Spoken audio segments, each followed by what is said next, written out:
We have dogs all around us, but no one seems to realize how superior their noses are. Most organisms cannot compare to a dog's nose.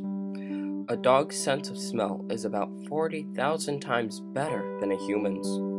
The average dog has about 7 square meters of nasal membranes, and humans only have 1/2 of a square meter. Dogs' noses are very strong and have 200 to 250 billion receptors. Humans only have 5 million scent receptors. Dogs definitely have an incredible talent. Our Academy of Digital Arts and Sciences class thought that a dog's nose could have many applications for humans. Sniffcurity is a device that we have designed that can use scent profiling to track people. We mimic the way a dog's nose works, so we could track criminals, lost children, and other people in need to be found. We created designs that are both portable and also able to be used for home security. Connie Hine uses dogs for search and rescue. The clean energy plant explosion, the power plant explosion in Middletown, my disaster search team responded to that.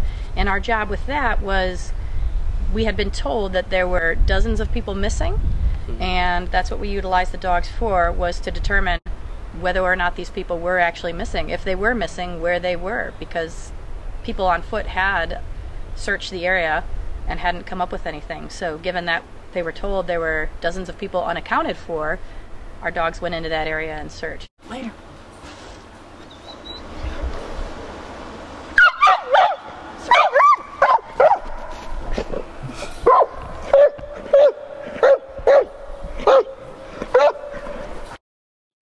Sergeant Bob Durkin is head of the Bethel K-9 Police Department and has been working with his partner Osco for 9 years.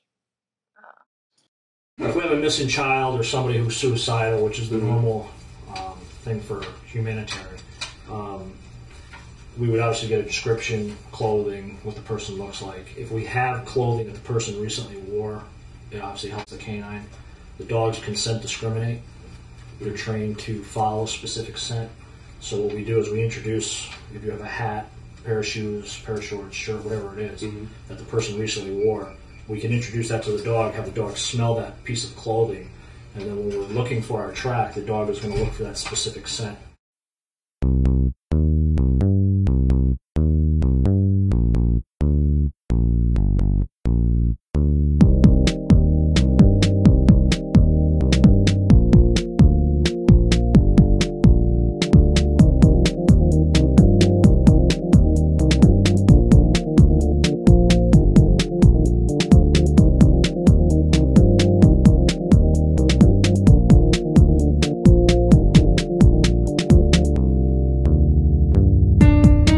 Dogs have their flaws.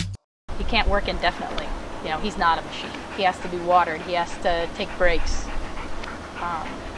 You know, a day like today, it's been cool weather. This is the first hot day. He's not used to this. He could get heat stroke and die if I'm not careful with being mindful of his body temperature. You have a device that may last longer than a dog. You know, dogs, they're expensive. They take time to train. You got to feed them.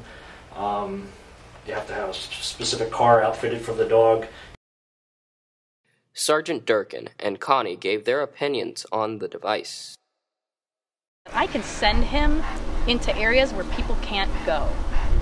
And that's why they've been getting into robotics type of things to do the searching instead of people or dogs. If you had something like we discussed earlier, which is just like a metal detector that can, you know, identify scent or follow a specific odor, it would be a lot easier to just have each department have something like that, sure. Sniffcurity. Prevent, protect, pursue.